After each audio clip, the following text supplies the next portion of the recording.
haddaynu soo qaadano waxa la yidhi waa in yaroo iska majaajilaahe ninbaa waxaa la yidhi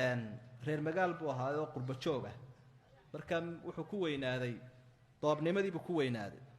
beri dambaa markii waddanka usoo dhaadhacay halkanuu yimi bay ka dayn waayeen waar iska guurso waar hebelow waar guurso waa kuwan odayaashiiyo islaamiya aad bay ugu badiyaan daayartiiyo doobabka iyo gashaantimaha markii dambe u yihi kharashkayguma badnee ma iga daysaa hal arsaaqadeeday wadataaye guurso bay ku yidhaah arsaaqadeeda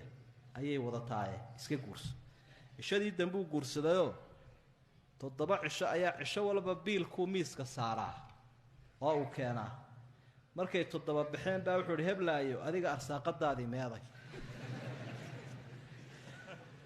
ilaa waa tii laygu yidhi arsaaqadeeday wadataa 7 cishaba anaa keenay